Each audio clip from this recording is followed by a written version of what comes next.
Você que trouxe a tua Bíblia, abra a tua Bíblia no Evangelho de Lucas, capítulo 10.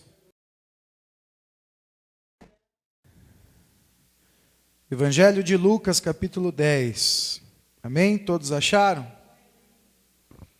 Eu vou ler a partir do verso 25, e a palavra do Senhor diz assim: Certa ocasião, um perito na lei levantou-se para pôr Jesus à prova e lhe perguntou: Mestre, o que preciso fazer para herdar a vida eterna?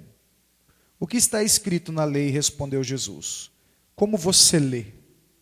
Ele respondeu: Ame o Senhor, o seu Deus, de todo o seu coração, de toda a sua alma, de todas as suas forças e de todo o seu entendimento, e ame o seu próximo como a si mesmo. Jesus disse: Você respondeu corretamente, faça isso e viverá. Mas ele, querendo justificar-se, perguntou a Jesus: E quem é o meu próximo? Em resposta, disse Jesus: Um homem descia de Jerusalém para Jericó, quando caiu nas mãos de assaltantes.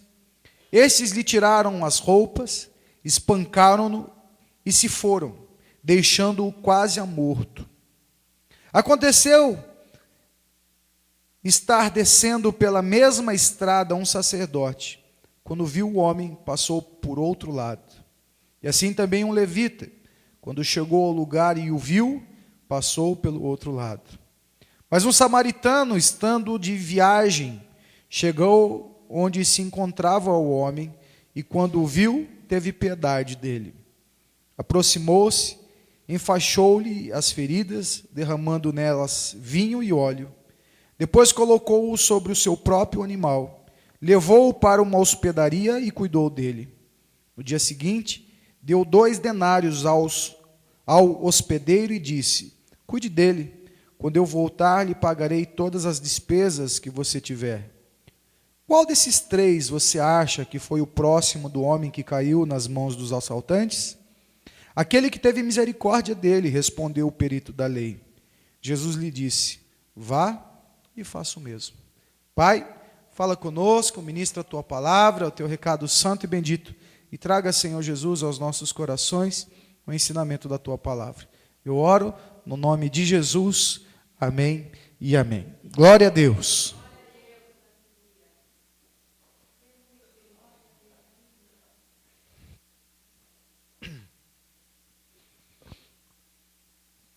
Irmãos, uma das coisas que a gente mais ouve em aconselhamento pastoral é que a mulher, ou muitas vezes o homem, vem nos procurar para dizer que está sozinho. Vive com a esposa, ou vive com o marido, ou vive no ambiente do familiar, mas se encontra sozinho. Essas pessoas nos procuram porque elas estão se sentindo abandonadas. E quando você ouve a resposta dos seus cônjuges, muitas vezes eles dizem assim: eu não sei por quê. Eu não sei por que ela está se sentindo tão sozinha. Eu estou aqui o tempo todo. Eu estou presente o tempo todo. É coisa da cabeça dela. É coisa da cabeça dele. Você já ouviu isso? Eu já ouvi. Muitas vezes em aconselhamento pastoral. E muitas vezes aconselhando pessoas que me procuram. Sempre se justificam dessa mesma forma. A mulher ou o homem falando de uma carência. E quando apontado isso ao cônjuge, ou aos filhos, sempre a resposta é essa: eu sempre estou presente. É importante a gente entender, estar próximo fisicamente não faz de ninguém um próximo nos sentimentos. Vou repetir, estar próximo fisicamente não faz de ninguém um próximo nos sentimentos. A gente pode estar ao lado das pessoas e elas não se importarem com a gente. A gente pode conviver com as pessoas, viver com elas, mas elas não estão perto da gente. Está entendendo? Você pode estar casado há 30 anos, mas você só viveu 2 anos ao lado daquela pessoa com seus sentimentos. Às vezes você viveu 10 anos com os seus sentimentos. Talvez você nunca viveu sentimentos. Às vezes nós vemos jovens namorando, que a proximidade deles é só física. Por isso muitos jovens hoje só têm o interesse sexual. Só estão preocupados na sua relação sexual. Por isso querem fornicar antes da hora. Não têm afinidades alguma, não pensam as mesmas coisas, não sonham as mesmas coisas, mas estão ali querendo se casar. Por quê? Porque tem um sexo bom. Engano. Pessoas que tratam um ao outro com frieza, com desprezo, com afastamento, mas estão próximos. Aonde você encontra, estão juntos. Aqui na igreja, talvez você esteja sentado ao lado do teu cônjuge, mas você não está próximo dele, e nem ele próximo de você. Talvez você esteja sentado ao lado dos teus filhos, mas você não está próximo dele, e nem ele próximo de você. E eu falo isso com propriedade, porque eu morava em uma casa onde eu tinha 3 irmãos, um pai e uma mãe, onde cada um vivia uma vida diferente da outra. E se perguntar para meu pai como foi a vida dele, ele vai falar que a vida dele foi de um jeito. Se eu perguntar para minha mãe, a vida da minha mãe foi de outro jeito. Se me perguntar, a minha vida foi de um jeito. Se perguntar para o Leandro, a vida era de um jeito. Se perguntar para o Jonas, a vida era de um jeito. Não éramos próximos, mas sentimentalmente nós éramos totalmente afastados. Nós estávamos completamente distantes um do outro. Está entendendo? E talvez eu e você possamos estar perguntando a Jesus a mesma coisa que este líder faz. A mesma pergunta. Mestre, o que farei eu para herdar a vida eterna? Quando nós falamos de vida eterna, quando queremos vida eterna, nós estamos querendo pedir ao Senhor que nos mostre aí como encontrar a plenitude da vida. Como encontrar aí uma vida perfeita. Esse é o motivo. Por que as pessoas, quando falam do Evangelho, precisam falar do céu? Porque no céu não vai ter choro. Porque no céu não vai ter ranger de dentes. Porque no céu vai ser tudo bom. E aí, como as pessoas geralmente aceitam Jesus para fugir do inferno e para ir para o céu, para ter plenitude de vida, para ter vida com qualidade, vida perfeita. Por isso muitas pessoas aceitam Jesus como Senhor. Por isso muitas vezes os testemunhos que são dados são sempre voltados para fartura, abundância, qualidade de vida. Porque todo mundo está procurando Jesus para quê? Para ter vida com abundância, vida e vida eterna, vida plena, vida cheia de perfeições. Esse mestre da lei queria encontrar essa vida. Ele procurava essa vida. É interessante que Jesus fala para ele: O que diz a lei? O que você precisa para ser feliz? O que diz a lei? Jesus não responde, porque ele era perito da lei. Ele sabia tudo. E quando nós falamos com gente que sabe tudo, a gente não responde suas perguntas, a gente fala para eles dizer o que eles veem. Como eles enxergam. Jesus faz isso. Jesus fala assim: como você vê a lei? Como é que você enxerga a lei? Olha, o homem está procurando como ser feliz, como ter plenitude de vida. Aí Jesus fala assim: você conhece as Escrituras, como é que você vê? Como é que você lê? Aí ele responde: olha, ame o Senhor, o seu Deus, de todo o seu coração, de toda a sua alma, de todas as suas forças, de todo o seu entendimento, e o seu próximo como a si mesmo. Aí Jesus responde para ele: você respondeu corretamente, faça isso e viverá. As respostas estão dentro dele, ele conhece as respostas, mas ele continua vazio. Assim como muitas vezes eu e você nos sentimos. Nós sabemos o que temos que fazer, mas não fazemos. Por que não? Porque ainda precisamos de respostas. Porque ainda a gente precisa que Deus fale alguma coisa clara, tipo, é aqui, é ali, faça assim, faça assado, faça... Não, você já tem, por que você precisa mais? Aí ele questiona de novo.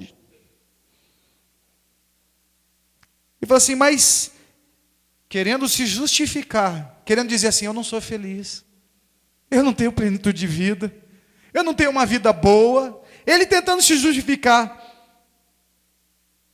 Quem é meu próximo? Quem é seu próximo? Olha que interessante. Quem é o seu próximo? Aí Jesus conta a história deste viajante. E aí, para a gente poder entender o que Jesus está falando, a gente precisa entender os contextos e como se entende todo esse processo.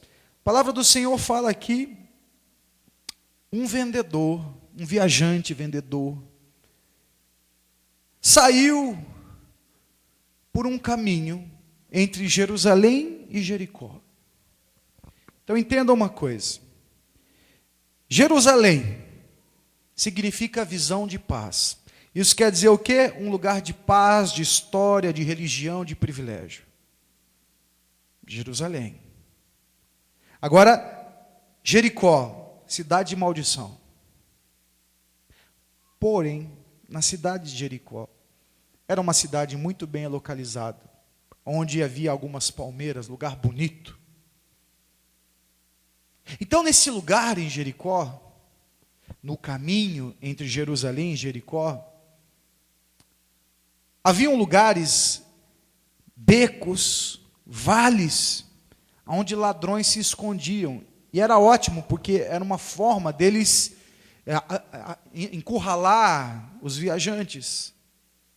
Então os homens entravam por esses caminhos e eles não tinham por onde sair. Eles não tinham escape. Porém, esses ladrões respeitavam os sacerdotes e os levitas que passavam por aqueles caminhos. E por que os sacerdotes e os levitas passavam por aqueles caminhos? Para que eles pudessem estudar e ter um lugar para que eles pudessem ficar separados para estudar. O que eles faziam? Eles saíam de Jerusalém e iam para Jericó e ficavam nos lugares escondidos. Tinham lugares privilegiados onde eles podiam ficar separadinhos para estudar. Então, esse caminho entre Jericó e Jerusalém era um caminho que você encontrava o tempo todo, travessia de sacerdotes e levitas. E os ladrões não faziam nada com eles, por causa da religiosidade deles. Porém, todos os viajantes que passavam por lá, eles assaltavam. E é interessante que esse lugar era chamado de Adumim, que quer dizer passagem de sangue. Neste lugar, qualquer viajante que passasse seria roubado, espancado, ao ponto de morrer. Como era um lugar que ninguém passava por medo dos ladrões, qualquer pessoa que fosse espancada e roubada ali, ela não teria a menor chance de ajuda, menor chance de sobrevivência. Então Jesus, sabendo disso tudo, ele não conta uma historinha, ou ele não conta de forma figurada, ele usa de fato algo que acontece naquela região, para explicar esse mestre da lei, o que é o próximo. Então a história diz que esse viajante foi pego pelos ladrões, roubado por eles e espancado. E enquanto ele agonizava em meio ao seu sofrimento, às suas dores, quem estava passando? O sacerdote. O sacerdote viu, e imagino para ele, como para mim, para você, olhar o sacerdote no momento de sofrimento, de dor, você fala assim, não é coincidência isso. Deus mandou ele para mim. Não é verdade? Imagina, você sofrendo, agonizando, morrendo, porque os ladrões te roubaram, e aí você olha assim, você está vendo o sacerdote vindo, e aí você fala assim, Deus me mandou o homem de Deus. Olha, Deus me enviou um anjo para me tirar daqui. Deus enviou um anjo para me salvar. E o sacerdote faz o quê? Vai embora. O coração daquele homem fica a frustração. Mas logo ele vê um levita. E ele fala assim, não, levita. Deus enviou levita. E o levita faz o quê? Desvia também.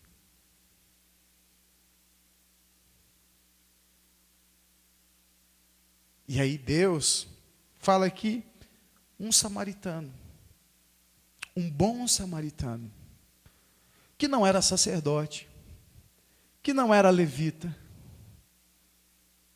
passou, olhou e cuidou. Pegou esse homem e colocou nas suas feridas azeite, vinho, e o azeite e o vinho eram usados como remédios. Enfaixa as suas feridas, coloca eles sobre o seu animal e leva eles até um lugar e ali paga para ele ser cuidado. E o que ele paga, se não for suficiente, ele diz, gaste o que for necessário e quando eu voltar eu pagarei. Aí Jesus, é interessante, Jesus faz a pergunta assim, aquele que teve, ele fala assim, qual dos três você acha que foi o próximo do homem que caiu nas mãos dos assaltantes? Aí o mestre da lei diz assim, aquele que teve misericórdia dele. Aí Jesus fala assim, vai e faça o mesmo. Vai e faça o mesmo. Por que Jesus usou os sacerdotes? Qual o propósito do Senhor ter usado os sacerdotes e os levitas na parábola? Ele estava querendo reprovar a religião deles? Essa era... Olha, eu vou mostrar aqui que eles têm uma religião formal, eles têm é uma religião falsa, sem coração, formal, organizada, mas eu quero aqui valorizar a religião do samaritano. Era isso que ele queria fazer? Não. Jesus mostra que eles confiavam em si mesmo, consideravam-se justo e desprezavam os outros. Para você ter uma ideia, olha como era incoerente isso, e nós muitas vezes praticamos nos dias de hoje. Quando esse conflito começou a atacar o coração desse homem, ele olhava para a lei, amar ao Senhor, o seu Deus, de todo o seu coração, de todo o seu entendimento. Eles criam em Deus. Então era fácil para eles fazer isso. Mas quando a lei falava assim, ama teu próximo como a si mesmo, eles entendiam que o próximo eram só judeus circuncidados. Homens que tinham aliança com Deus. Então eles diziam assim, só aqueles que estão próximos da gente, aliançados com Deus, esse é o meu próximo, então eu só faço bem para estes. Então, samaritano, que é a mistura entre judeus e gentios, esses não são nossos próximos. Esses aqui não são nossos próximos. Quem são nossos próximos? Nossos próximos são aqueles judeus puros, nascidos de judia e judeu. Esses são os nossos próximos. Só que aí eles faziam bem para essas pessoas e ele continua não tendo plenitude de vida. Ele continua com um conflito dentro do coração dele. Poxa, eu amo a Deus e cuido dos meus irmãos, mas continuo sem plenitude de vida. Continuo sem qualidade de vida. Está entendendo? Aí Jesus vem e mostra para ele que o seu próximo é aquele que tem necessidade, que está perto de você. Quem é o seu próximo, irmão? Próximo é aquele que está perto de você, que tem uma necessidade. Esse é teu próximo. E que muitas vezes somos indiferentes. Estamos próximos fisicamente, mas estamos distantes dos nossos pensamentos. Quantas vezes a esposa, quando nos procurou e apresentou o problema, estou me sentindo sozinho, pastor. O marido dizia assim, não sei porquê, não te falta nada. Ele nem para pensar que aquela mulher não está sentindo a presença dele. Ele não consegue pensar que aquela mulher está carente de algo e que ele precisa descobrir qual é a necessidade dela. Ele não consegue, ele é insensível. Ele acha que estar próximo dela é só estar próximo fisicamente. Não, Jesus está falando que estar próximo é estar próximo e olhar as necessidades daquele que está próximo. E aí, as coisas mudam. Nós queremos ser felizes? Quais são as necessidades dos nossos filhos? Nossos filhos não têm necessidade, é muito pequeno, pastor, para ter necessidade. Nossos filhos são muito pequenos para ter necessidade. Necessidade tenho eu. Ah, meus filhos esperam, eles vão ter. Não é o que muita gente pensa. Aí nossos filhos muitas vezes estão chateados na escola, porque tem lá um amiguinho chato, ou alguém que fica apontando uma falha dele, de repente tem uma orelha de abano, de repente é vesgo, de repente é gordo, de repente tem algum problema. Aí ele chega em casa e fala assim, ai mãe, minha escola, não quero mais para a escola. Vá, moleque, você tem que ir sim. Mãe, paga mais dinheiro para aquela escola lá. A mãe não está percebendo que aquele filho tem uma necessidade. E que está precisando de ajuda. E aí começa a chorar. E aquela mãe fala assim, cala a boca, moleque, fica quieto, moleque. Estou com você por aqui. Aquele pai ausente que nunca está em casa, pega, sente e fala, você não fica quieto, Está entendendo? Ele está próximo. Jesus está falando assim, ama o seu próximo como a ti mesmo. Quem é o seu próximo? O seu próximo é aquele que está perto de você, cheio de necessidades. E aí, por desencargo de consciência, aqueles que estão próximos da gente, cheios de necessidade, nós não cuidamos deles, não damos a mínima para eles. E aí o Carlão chama eles para entregar a cesta básica, marmitex, para os mendigos, para os moradores de rua. Aí ele acha assim, estou cuidando do meu próximo. Aí ele vai, entrega a marmitex e continua sem vida plena. Continua sem qualidade de vida. Vocês estão entendendo o que eu estou falando? Por isso, tanta gente, já pensou se tanta gente que fizesse boas obras, fosse encontrar plenitude de vida, estava resolvido o problema da humanidade, gente. Está resolvido o problema da humanidade. É só a gente, cada um, dar uma cesta básica para alguém que mora e que tem necessidades. Aí a gente vai resolver nosso problema. Vamos ser felizes agora, então. O Brasil seria uma nação maravilhosa. Por quê? Porque o Brasil gosta de dar dinheiro para Cuba, dá dinheiro para Venezuela, gosta de dar dinheiro para tanta gente que está precisando. Nós seríamos uma nação maravilhosa. Os Estados Unidos abençoa países e mais países. Seriam sempre países maravilhosos. Você percebe que obras assim não produzem plenitude de vida? O que traz plenitude de vida, segundo Jesus, é quando eu estou sensível ao meu próximo. Quem é o meu próximo, gente? Aquele que tem necessidade perto de mim. E que eu faço por ele o que eu faria por mim. Eu amo a Deus de todo o meu coração, de todo o meu entendimento, mas aquele que está perto de mim, eu também estou de olho nele. Por isso eu, como pastor dessa igreja, eu não consigo olhar para a necessidade dos irmãos e ficar indiferente, irmão. Por isso eu convoco você para me ajudar. Por quê? Porque eu quero ter qualidade de vida. Porque eu quero ter qualidade de vida. Porque eu quero ser feliz. Porque eu quero ter uma vida com qualidade. Vocês estão entendendo, gente? Eu quero. Eu não quero estar próximo de você fisicamente. Irmãos, fisicamente é o que pouco importa. Às vezes tem gente assim, pastor, eu nunca vi na minha casa. Ô, irmão, melhor eu não ir na tua casa, mas estar sensível para as suas necessidades. Porque isso agrada a Deus. Isso que agrada a Deus. E aí tem gente que quer o pastor na casa deles, mas não quer que o pastor cuide das suas necessidades. Não é contraditório?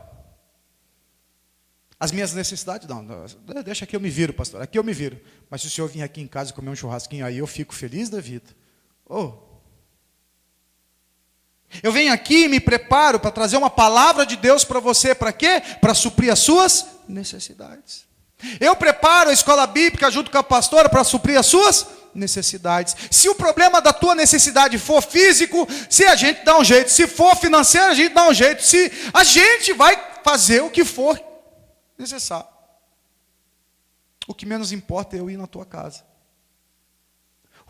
O que menos importa é eu ir ficar na tua casa o tempo todo. Eu vou na tua casa amanhã, eu vou na tua casa amanhã, eu vou na tua casa amanhã, e não resolver os seus problemas, as suas necessidades. Jesus está falando para este homem aqui. Então, se nós olharmos para o texto de novo, o mestre, o que preciso para herdar a vida eterna? O que eu preciso, gente? O que eu preciso para herdar a vida eterna? Amar a Deus de todo o coração, de todas as forças, de todo entendimento, e amar o meu próximo como a mim mesmo. Então faça isso. Faça isso. Simples assim. Queremos ter vida plena? Faça isso. Ao começar hoje na tua casa. Começar hoje pelos seus filhos. Começar hoje pelo teu cônjuge. Qual é a necessidade? Ô irmãos, quando a gente fala de necessidade, irmãos, a gente toca em assuntos muito profundos. Você sabe que tem irmãs que têm a necessidade de ter o amorzinho do marido pelo menos umas 3 vezes por semana? Irmãozinho, nós precisamos de um amorzinho aí pelo menos 3 vezes por semana, tudo bem para a sua pessoa? Tem irmãs que estão precisando de 5, está precisando de 6, está precisando de 10. Coitado de você, meu irmão, mas você vai ter que suprir a necessidade. Irmãzinha, você sabia que seu marido também tem necessidade de fazer um amor com você? Você sabia disso? Hoje eu estou cansado. Hoje eu estou com dor de cabeça. Hoje eu não estou afim. Hoje isso. Hoje aquilo. Você sabia que ele está precisando suprir as necessidades dele também?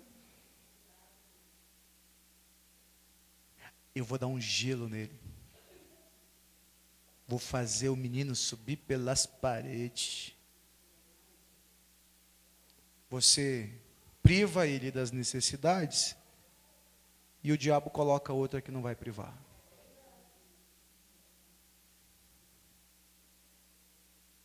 Você não cuida da saúde dela por causa dos seus caprichos? Deus vai levantar alguém que cuida. E quando eu falo isso, não estou te ameaçando, não, irmão. Só estou falando para você que Deus é justo.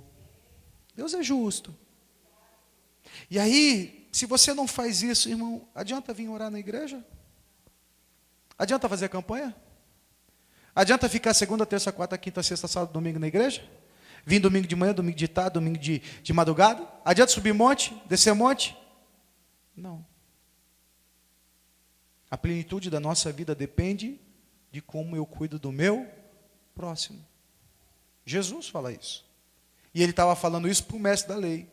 Conhecia tudo, você conhece. Como é que você vê? Como é que você vê a lei? Eu vejo desse. Você vê direitinho, é só fazer. É como Jesus fala para vocês hoje. Vocês entenderam? Entenderam? Então vai fazer. Então vai fazer. Pastor.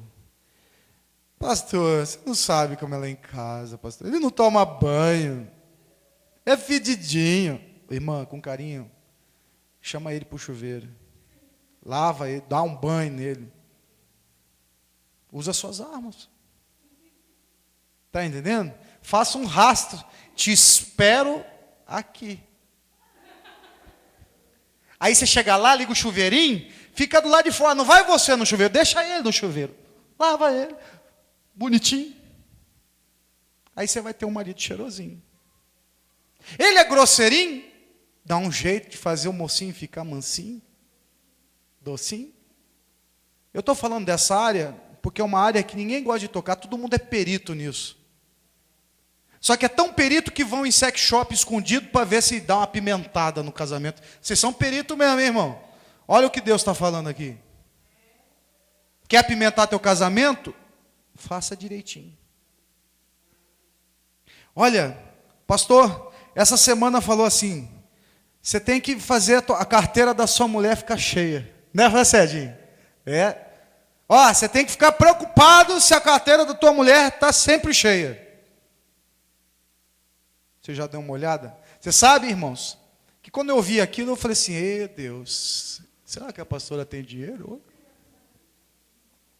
Pô, Deus está falando, eu tenho que ouvir, não é verdade? Não adianta só, tipo, você sabe. O que você lê? O que você interpreta? Não, Deus falou? Falou. Já fiz rapidinho a lição de casa.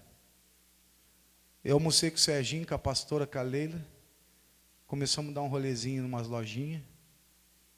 Eu não tenho dinheirinho para te dar aqui agora, mas escolhe aí um vestidinho, uma sainha, uma blusinha. A pastora comprou, ficou toda felizinha. Fiz suaves prestações. Cheguei em casa, recebi uma oferta, abençoado. Peguei metade da oferta e falei assim, ó, para sua carteirinha ficar cheinha. Deus me mostra, eu faço. Deus me mostra, eu faço. Irmão, você tem vintão na carteira, divide, dá 10. Cada um dá o que pode. Tem 5, dá 2,5 cada um. Ó, 2,5 para você, 2,5 para mim, vamos ficar felizes. Mas aí é só o homem que faz isso? Não. A pastora ouviu isso também. Glória! Passamos numa loja. Há anos a pastora está querendo me dar uma jaqueta de couro. Eu falei, Senhor, é hoje a bênção da minha vida. Encontramos uma jaqueta com aquele preço bala. A pastora falou assim, essa é tua. Pega para você. Eu falei, recebo. Está entendendo, irmão? Você percebe que rapidamente eu dei qualidade para o meu casamento? Rapidamente. Deu plenitude na vida? Rapidinho. Rapidinho. Você pode sair daqui a pouquinho, depois desse culto abençoado, e falar assim, eu vou levar para comer uma pizza. Sabe? Não, vou comer em casa, pastor. Irmão, leva ela para comer a pizza, irmão. Ouça o que o Espírito Santo está falando. Você vai comprar a pizza lá, depois ela vai ter que lavar o prato e vai ficar com raiva, porque você vai sentar no sofá de cuecão, depois... Leva lá, pelo menos os caras lavam. E ela volta para casa e só descansa. Esforços que nós deixamos de fazer. Esforços. A gente fica tão insensível. A gente fica tão insensível que a gente quer, Jesus, como é que eu faço para ter vida eterna? Aí Jesus olha para você, você quer vida eterna para ter qualidade de vida, né, filho? O que precisa para ter qualidade de vida? Precisa amar a Deus, né, Jesus? Você falou corretamente. E o seu próximo, né? Quem é o seu próximo? Jesus aqui está dizendo, quem é o seu próximo? Você sabe quem é o seu próximo? O Senhor está dizendo que quando você ajuda o necessitado sem perguntar quem ele é e que posição ele tem. A minha esposa não é abençoada só porque é a minha esposa. É porque eu estou olhando para a necessidade da minha esposa. Os meus filhos não são os meus filhos, por isso eu ajudo os meus filhos. Não, eu faço pelos meus filhos porque eu vi a necessidade dos meus filhos.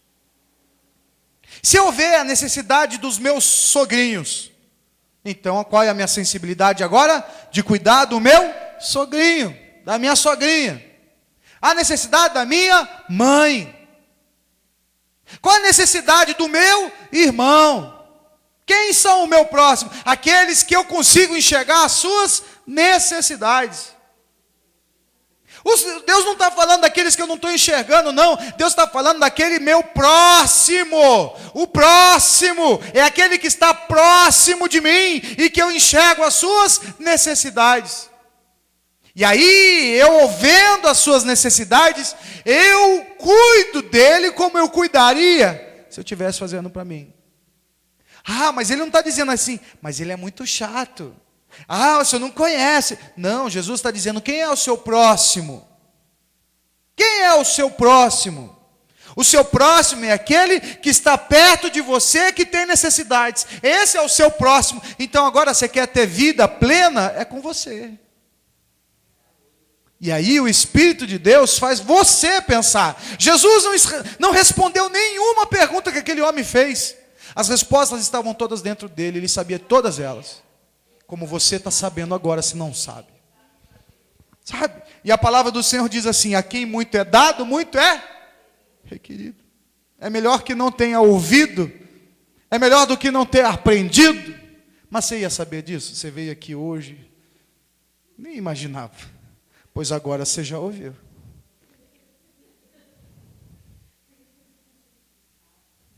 Faça. Jesus deixa bem claro, vá e faça o mesmo. Vá e faça o mesmo. Em nome de Jesus. Palavra do Senhor para você.